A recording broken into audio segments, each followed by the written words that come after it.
With Persona 5 being only a mere 2 weeks away from the release date, I think it's time we finally talk about the looming elephant on the horizon, one that is casting a shadow of doubt on the castle. Having never played Persona 5 but being hyped for it since the release of the infamous Persona 3 FES Undub Remix patch community effort, I was eagerly awaiting news as I attempted to wade my way through the Persona 3 world. That was like maybe a decade ago. I recall the first rumors we heard consisted of an all-new cast mostly comprised of college-age students, and then the rumor mill faded for several years. It wasn't until the release in Japan that I had noticed P5's existence on store shelves. However, by that point, I was already out of the gaming scene, being extremely busy with exams. My plans to play through Persona 3 FES Undub Remix patch came to a halt when my OG PS2, FAT, left this world due to a power surge brought on because of a thunderstorm. Ever since then, I've always invested in surge protectors. I think you should too. Back to the subject at hand. You see, I'm really excited for Persona 5, even though I clearly haven't had the opportunity to finish 3, nor even start 4, the Golden. The release of Persona 5 the Royale is set to bring with it a reworked story and revamped game mechanics that would enhance the experience to implement the new characters. Upon the preview video for Persona 5 Royale, everybody seems to be on edge recently. Could there have been heavy modifications made to the character models to make them more appeasing to the Twitter tards that undoubtedly complain every single time an anime character is showing some skin and never play the game? Could there be envy because the SJ loser cum-guzzling train will never look even halfway decent in real life? Guaranteed. Jealous of an anime character, a new low for their civilization, if you can call it that. Note that the original Persona 5 was released at a time before Sony implemented their censorial community ethics department and hauled ass to California. So, at that time, there was no opportunity for the tragic monkeys in the ethics department at their Californian locale to interfere with the works of art. There was no opportunity for them to put fan service developers out of business, like Senda and Kagura, like they do now. The video previews segmented the areas of the game, showing some attire which features the nether regions of the characters. I'd say there's a fair chance that Atlus is hiding something. However, coming off of the news that Tokyo Mirage FE Encore tragically fell victim to the NPC prerogative when Nintendo claimed to be so vehemently against censorship, you could guess something fishy is going on at Atlus. Yes, hear me out on this one. The common denominator between the censorship of Catherine, the sequel, and the Tokyo Mirage FE Encore censorship is Atlus. I'm willing to give Nintendo the benefit of the doubt, mainly because I think a corporation would have to be completely retarded to do a 180 in public like they did in regards to censorship. Further, Tokyo Mirage FE is the only game so far to suffer this fate on the Switch. I'm still waiting for more. I know it must be hard to look at Atlus under a different light, a game company which brought us much joy in the past, but the onus is on you, Atlus. Bonus remarks. The Japanese box art does not feature cleavage for Kasumi.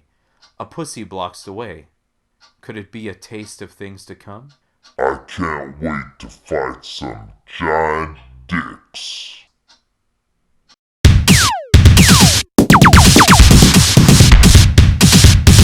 Yes, good day. It is Hentai Happy, and I have some news